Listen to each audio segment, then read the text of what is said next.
Swadika, and thank you for joining us on Newsline. We are broadcasting live on NBT, Radio Thailand FM 88, and on NBT World. It's Friday, December the 18th, and you're with me, Tra Thirakosan.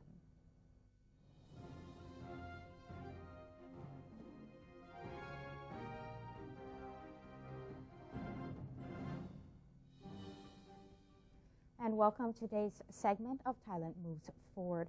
In our first story, His Royal Highness Crown Prince Maha Vajiralongkorn on Thursday officiated on behalf of His Majesty the King at a merit-making ceremony upon the collection of the relics and ashes of the late Supreme Patriarch Somdet Prayana Sangwon following the cremation of the Buddhist leader on December 16th.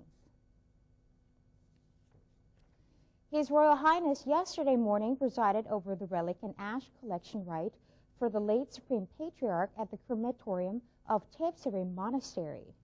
His Royal Highness was accompanied on this occasion by Her Royal Highness Princess Maha Chakri Sirinthorn and their Royal Highnesses Princess Pacharakitiyapha and Princess Sirivanwari. His Royal Highness lit candles to pay homage to the relics, followed by a presentation of offerings. He then poured lustral water on the pyre of relics arranged into a shape of a human being. His Royal Highness then laid saffron robes for the participating monks and collected the relics into 3 pagoda-shaped urns, one of which will be enshrined at Bawaniwet Monastery.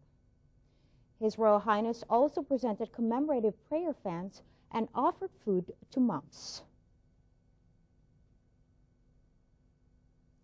Since the passing of the late Supreme Patriarch in 2013, a series of royal funeral rites had been performed in honor of His Holiness. This month, the royal cremation was finally held, and Khun Naak Rojana Suwan has the story.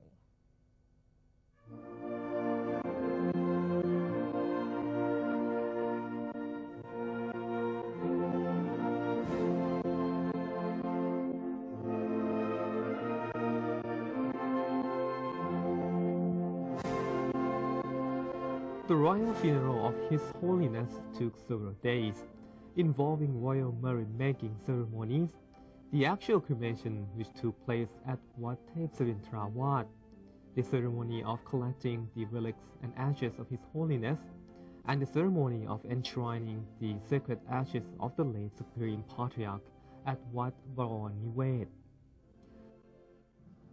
During the march to the crematorium in Wat Thepsarintrawat, a large number of Buddhists attended the event to bid farewell to His Holiness Somdet Prayana Sangwon one last time.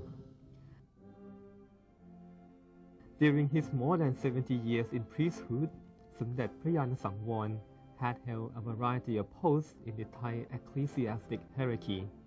In these roles, His Holiness had always been concerned about promoting education, both religious and secular. He has assisted in the founding and construction of numerous schools, as well as sponsoring campaigns to build schools, temples, and hospitals in rural communities. His Holiness passed away on October 24, 2013, when he was 100 years old.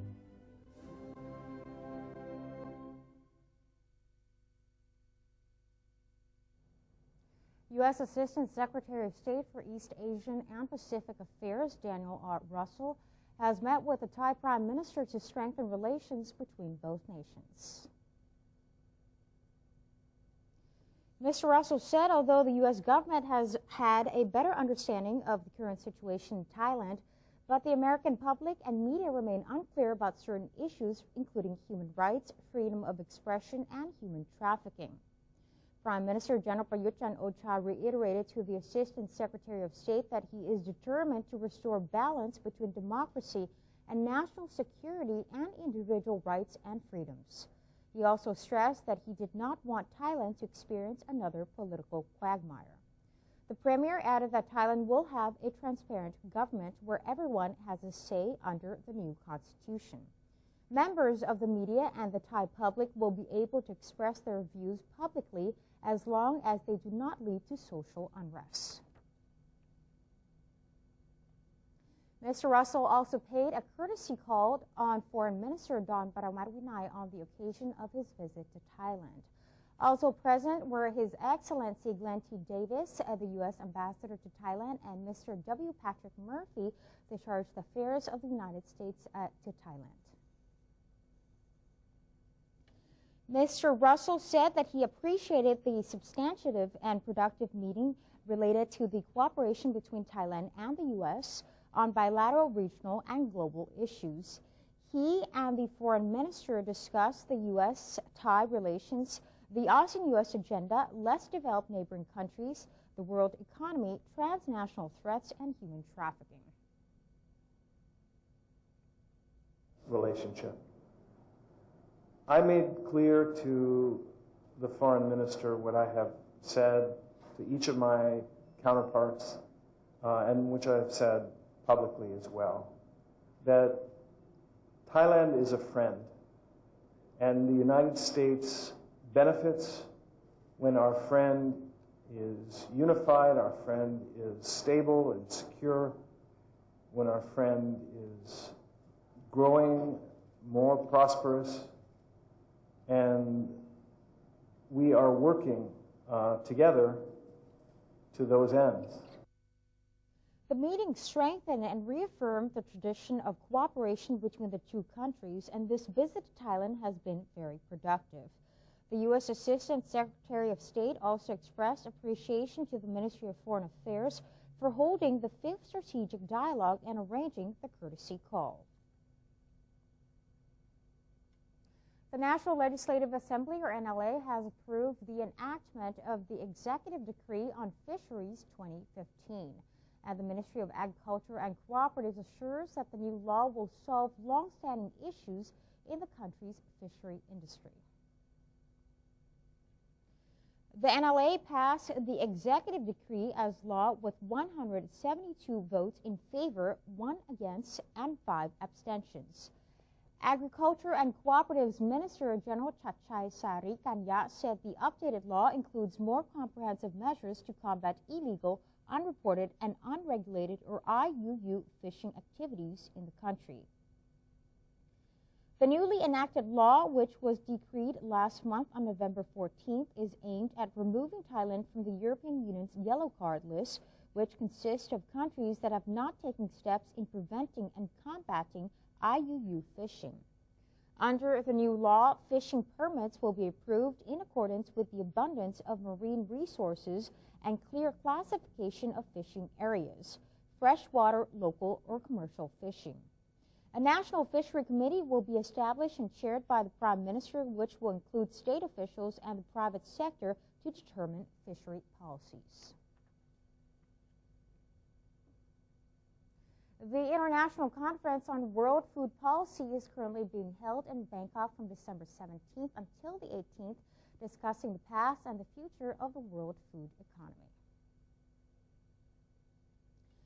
The conference is being held in commemoration of Her Royal Highness Princess Maha Chakri Sirinthorn's 60th birthday anniversary on April 2nd. Deputy Prime Minister Air Chief Marshal Prachin Chantong gave a keynote speech raising concerns over the world's problems related to food, such as food security, scarcity, sustainability, waste, and world hunger. Professor Peter Timer from Harvard University explained that the problem of world hunger requires sustained policy attention and public resources, emphasizing that the food system is at the core of the solution in both long-term and short terms. The big picture, we are in a very comfortable supply situation in the world right now with respect to the key foodstuffs, soybeans and so on. Everybody thinks we're in a new cyclical downturn and commodities are going to be cheap again. I don't think that's actually what we're doing, but I think we've got enough supply out there. We're building our reserves again, that I think there's a lot more confidence that we can keep the world food economy fairly stable for the next several years. And, you know, for stability, if you can say, I think we're in good shape for the next 2 or 3 years, that's a lot. Professor Timer also gave an overview of the current world food economy while giving some advice for the government in dealing with related issues in the long run. What the government can do, I think it needs to be sure that it's an efficient participant in especially the rice market, although you do a lot of other commodities. My guess is Thailand needs a 10-year strategy to reduce rice production and increase maybe feed grains, livestock production, shrimp and aquaculture. Go to the things that in the region and in Thailand itself, where there's the demand patterns are growing rather than falling. Rice consumption is falling in Thailand, but it's also almost ready to start falling around the world. So you want to use the resources that are now going into rice to help farmers get higher standard of living by growing something else, or by combining farm size, and your brother takes that and you go to the city. I'm a migrant. I grew up on a farm, and my two brothers stayed and ran the farm, and I left. So I don't think it's such a bad thing to leave the farm and go find another job. The northeastern province of Khon Kaen is hosting an annual flower festival aiming to attract tourists during the New Year holidays. Khon Kaen Municipality has officially launched the Amazing International Flower Festival in Khon Kaen 2015 at Bung Tung Sang Park. According to Khon Kaen Mayor Tirasak Theka Yupan, the event brings together more than 100,000 beautiful plants, livening up the park for the winter season and the New Year festival. The plants are arranged into 15 different zones in accordance with their origins and species, such as lilies and tulips. The Flower Festival is intended to help support the tourism sector of Khon Kaen province, as it is expected to draw in a number of visitors, both Thais and foreigners, during the New Year holidays. It is set to continue through January 3rd of next year. Besides beautiful flowers, there are also musical performances in the garden, a photo contest, and sales of plant saplings and souvenirs. For convenience of the fairgoers, a parking lot with a capacity of over 500 cars has been prepared for visitors.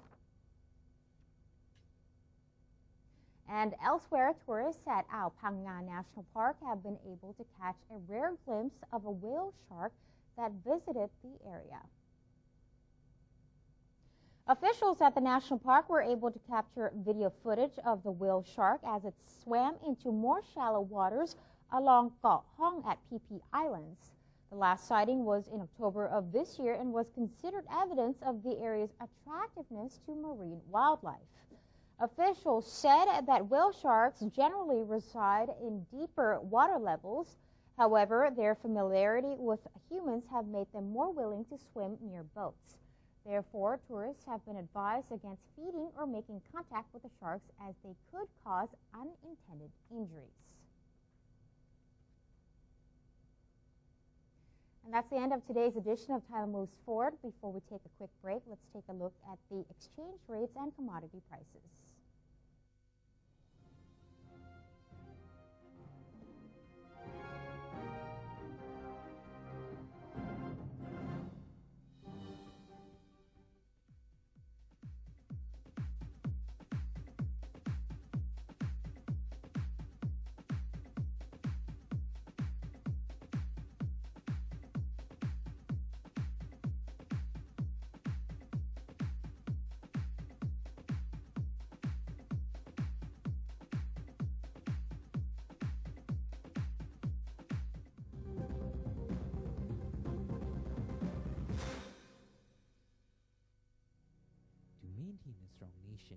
Thailand is promoting 12 core values for the good of the people.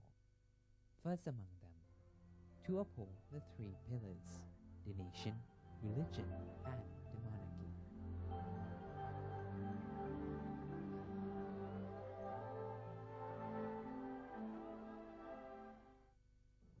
Welcome to ASEAN, a community comprised of 10 countries, each with its unique culture and history, now unifying to bring added prosperity to the region.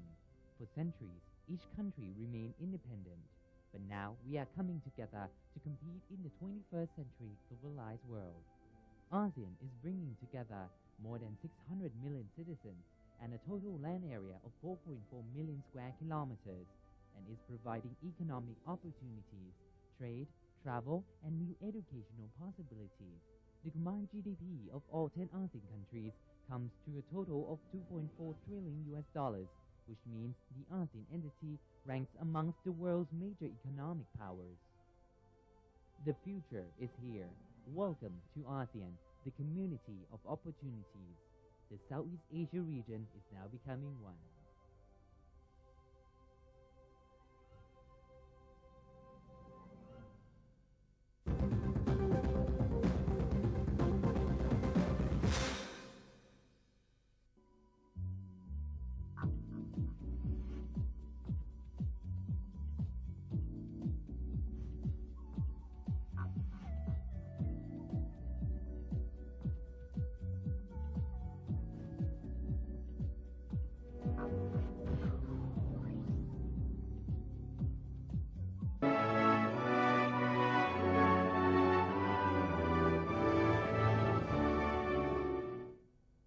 Welcome back. You're watching Newsline. The countdown has begun for the long-awaited formation of the ASEAN community, which will arrive in 13 days. Now, ASEAN economic ministers have met on the sidelines of the 10th WTO Ministerial Conference to discuss trade liberalization under the Regional Comprehensive Economic Partnership, or RCEP. In sideline discussions, Thailand offered to host the next ASEAN Economic Ministers meeting in Chiang Mai Province from March 2nd until the 4th of 2016. The meeting would be held to forge preliminary resolutions regarding the RCEP agreement ahead of ASEAN summits to be held in Laos later that year. The RCEP is a proposed free trade agreement, or FTA, between 10 ASEAN member countries and 6 nations, with which it has existing FTAs. China has begun demonstrating greater flexibility in RCEP negotiations following the drafting of the Trans-Pacific Partnership in October 5th of 2015. Deputy Commerce Minister Winichai Jamjang said that Thailand's policy is to ensure comprehensive liberalization of trade, services, and investment, especially for the auto and electronic industries. The Office of Bangkok Metropolitan Administration, or BMA, has held an awards ceremony entitled ASEAN Young Writers Award to promote reading amongst Thai youngsters. According to Bangkok Governor Mom Ratchawong Sukhumpan Boripat, the award ceremony also celebrated the 35th anniversary of the Southeast Asian Writers Award and Bangkok's latest title as the 13th book capital of the world. The title was given by the United Nations Educational, Scientific and Cultural Organization, or UNESCO.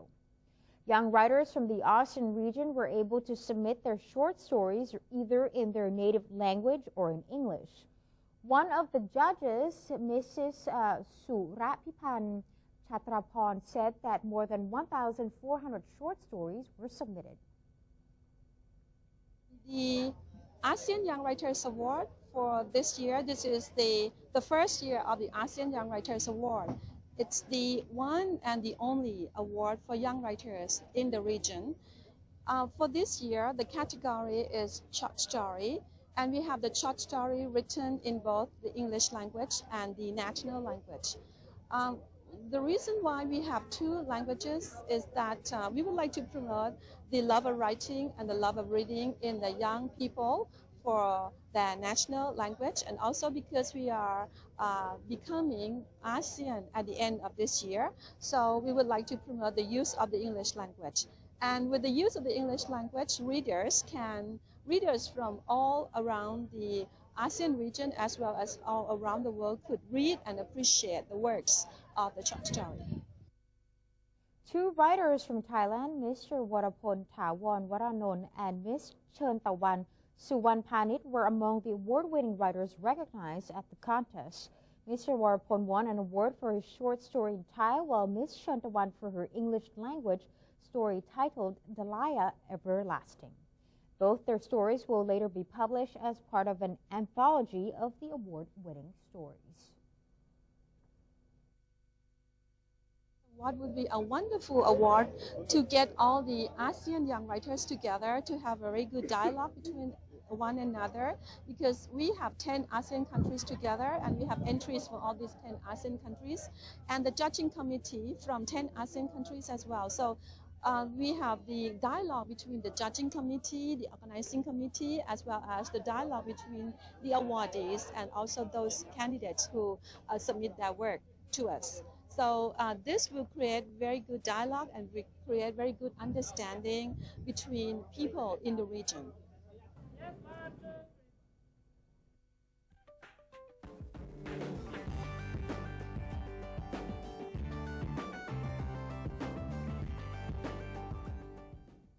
The 193-member United Nations General Assembly condemned human rights abuses in North Korea, a rebuke rejected by Tehran.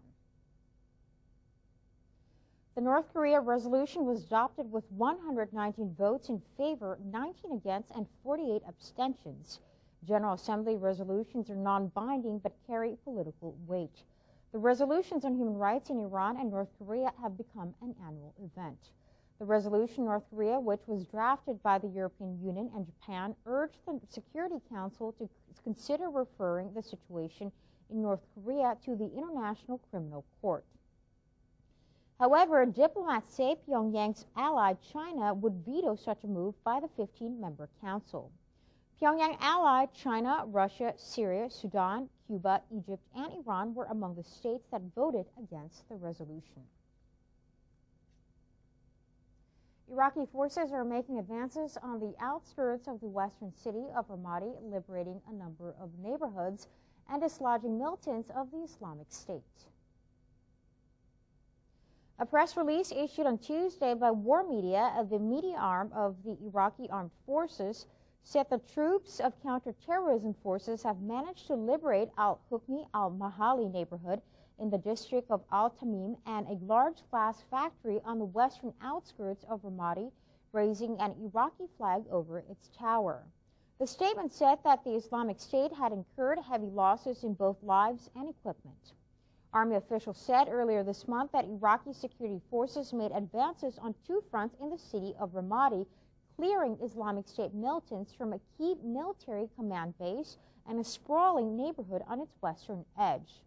The center of the city remains under Islamic State control, which Iraqi intelligence estimates number between 250 and 300 fighters, with Iraqi military officials saying that militants are losing the initiative and suffering food and ammunition shortages after government forces cut their last supply line into the city last month.